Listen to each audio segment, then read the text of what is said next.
So this is an experiment.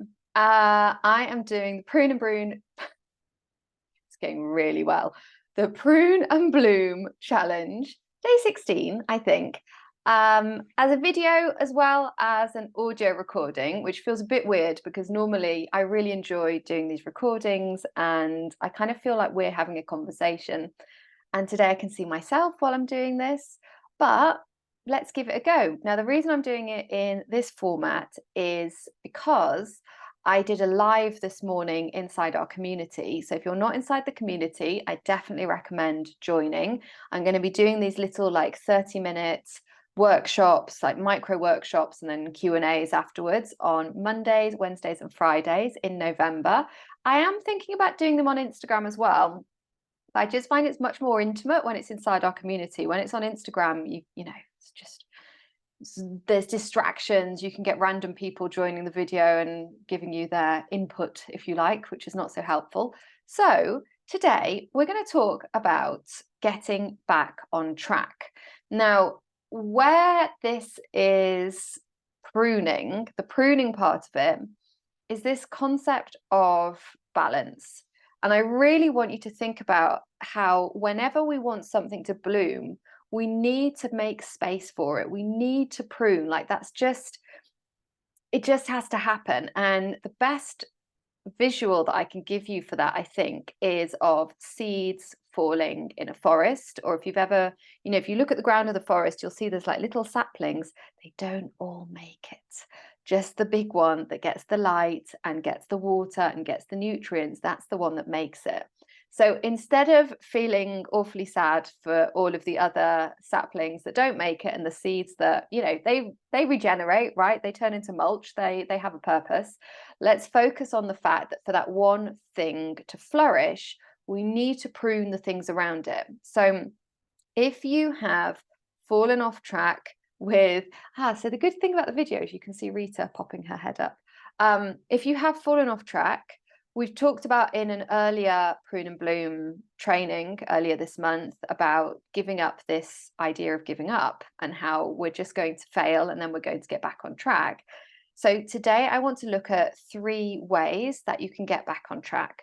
Now, the first is commitment, reconnecting with your commitment to why you're doing something. And that can be as simple as just checking in and imagining yourself completing the task. How does it feel? How much do you want that feeling? What are you going to create by completing that task? The other thing we can do, and this is a time hacker tool that I use inside the membership, is asking ourselves why 7 times and getting really like, but why, but why, but why?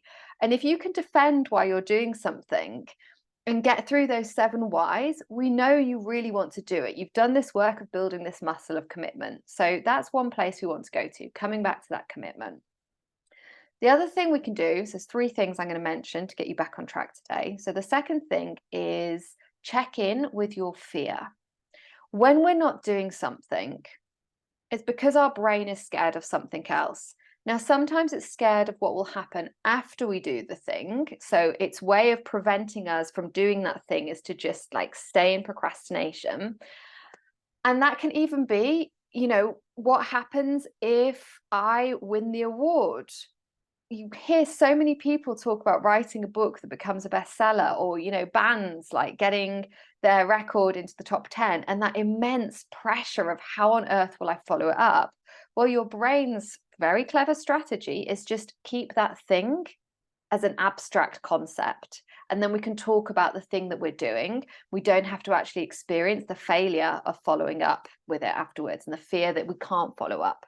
The other thing that can happen is that our brain is fearful that something is going to be painful to actually do. Maybe we think that the admin task is going to take hours.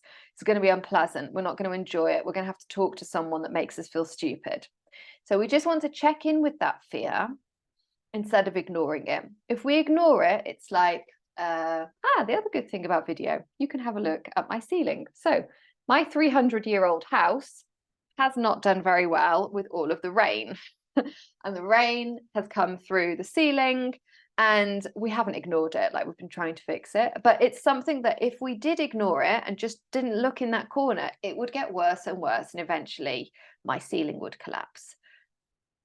Hopefully that doesn't happen. Okay, so we want to notice the fear because it's much more damaging when we're ignoring it. And once we notice it and we've listened to it, then we can take a decision. Do we want to respond and act according to that fear? Because remember, fear is giving us a message. Or do we want to decide to move forward, still feeling that not good feeling, but just bringing it with us gently instead of feeling like there's something like holding us and pulling us back? Now, the third thing we want to do to get back on track, this is the action step. So like we've kind of investigated and now we want to take action. So just break it down. Ask yourself, what is the smallest possible step that you can take? It really is that baby step of moving forward. And that taking that step is going to start to change that energy out of stagnation and into moving forward and into starting to get more information and building that confidence of, okay, I am somebody who does things and I take steps forward. So let us know if you're watching the video and you're watching this inside the community, put your action step underneath it. If you're listening to this on the podcast, also come and join the community and tell us what it is that you're doing. And the other thing I want to let you know is our membership is open. I'm very excited. Like I've been reviewing all of our material and I'm adding new material, everything through the time hacker lens, because when I looked at the things that I was coaching on originally, a lot of it still had old ways of looking at time of, oh, you need to repeat this many times or you need to give this 3 months. And now none of that. We don't need to do that. So I've been reviewing the material, updating it. It's going into the platform. We've got courses. I'm really excited about quizzes, which might sound silly, but the quizzes are a really nice way for you to check in with yourself, like before, during, and after you've taken a tool, and to look at how you're implementing it. So it sounds like a small thing, but for me, it's like, okay, this is really going to change how we are learning. And I will be updating the podcast that has all of the lessons on it. So a really important feature for me of my coaching and how the membership works is that you are able to listen to an action while you're on the go, while you're walking around. We don't necessarily want you to be sitting in front of a computer screen. That's not how I personally learn, and it's not how I teach. So I'm going to go through those, and the podcast will be getting updated as well. And of course, just ask me any questions you have if you're in the community, and let me know what you think about doing the video audio combo. And I will see you for day 17 tomorrow of the Prune and Bloom challenge.